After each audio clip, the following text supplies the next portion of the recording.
Hello, Steve White, Steve House 89. I know what you did last summer. Now, I just watched the Amazon series, which I didn't even know existed until like yesterday from 2021.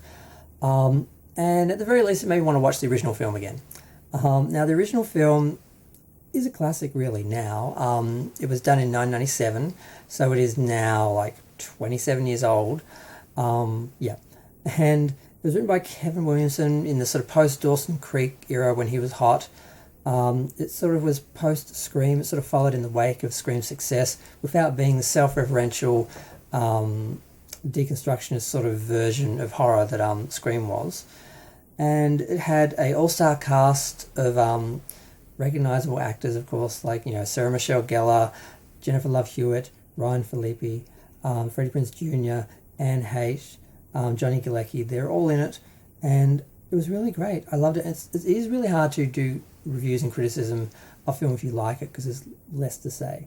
But I do love this film. I love that it didn't try to be anything more than a really well-made traditional slasher in that sort of post sort of Scream era.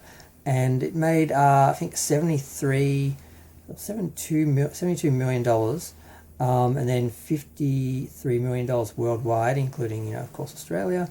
And it made about 126 million all up, if that adds up. So I'm just going by memory because I can't find where it says it on Wikipedia.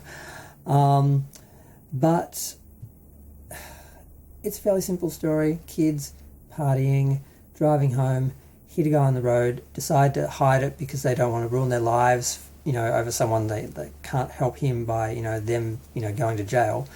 They decide to dump the body, and when they're doing it, he comes back to life. They push him in the water. He grabs the crown of Sarah Michelle Gellar's character, Helen, who is just won like the Miss Twin Peaks of the town that the film's set in. And Ryan Phillippe has to jump in and grab the crown. And the guy, the fisherman they killed, just stays under the water and is dead. So they leave a year later. They all come back to the town, and Julie, the Jennifer Love Hewitt character, gets that note. I know what you did last summer. And then she goes to speak to Helen, and then Ray, and then of course, what was Ryan Phillippe's character's name? Was it Barry? I can't remember his name. Yeah, Barry. He doesn't look like a Barry. I don't know how they got his name's Barry. He's just a spoiled rich kid hanging out on his parents' place. Ray ended up being a fisherman like his father. Sarah Michelle Gellar's character did go to New York to be an actress after she won the pageant and everything, but it didn't work out. She came back. She's working in her father's store. Her sister is a complete jealous, what, and Jennifer Love Julie went away to study, but she's obviously dealing with depression and post-traumatic stress, and her hair is certainly not handling it well. They basically try to work out what's happening. It is a mystery because this was all based on a novel, which was a mystery novel, and some of the criticism of this film was that it was a straight slasher, and the original novel was a mystery. But the mystery is still there, and I don't think the slasher elements take away from it. So basically, they're hunted one by one. We have a good scene of Barry being run down and knocked through a bunch of sheds or something. We see a really great scene where Helen's character is chased through her department store and almost escapes. And we want her to because she's Buffy, but she doesn't. And then we end up with Julie and Ray, who end up on a boat. And it's an interesting set piece to sort of set the last sort of fight of this horror film on a moving boat. But they manage to fight this fisherman, and he ends up having his hook hand, because he's using a hook the whole time. Did I forget to mention that? Just like the sort of classic urban legend. Well, this one's more like the thing you'd move around meat with or something. They catch his hook hand in a rope, they wheel him up to the top of the sails and cuts his hand off, and then he flies off into the water, and they never see him again.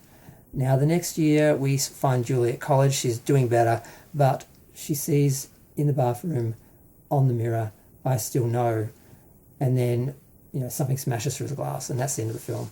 It was a little bit of a trick ending, a little bit of a last scare, which is a little cheap, but they do explain it in the next film, because there is another film called I Still Know What You Did Last Summer, which did well, but not as well. But this film, it doesn't, I don't think it needs any apologies. I don't know why. Some people criticise the film, I think, because sort of in the wake of Scream, with this sort of different look at horror, this very self-conscious look at horror and the rules and everything, this film didn't try to do that. It just was a good slasher, and that's all it wanted to be. And I think it achieves it, and I really love it. Everything about it, the setting, the actors, the characters, the mood, the location shooting, everything just works. And I really enjoyed watching it again. So that's it. There's not much more to a positive review than just I like it and why. But I'm going to go. Feel free to share, like, comment, subscribe. Let me know what you think of the original I Know What You Did Last Summer. And the good news is they're making a sequel, a direct sequel, which stars the cast.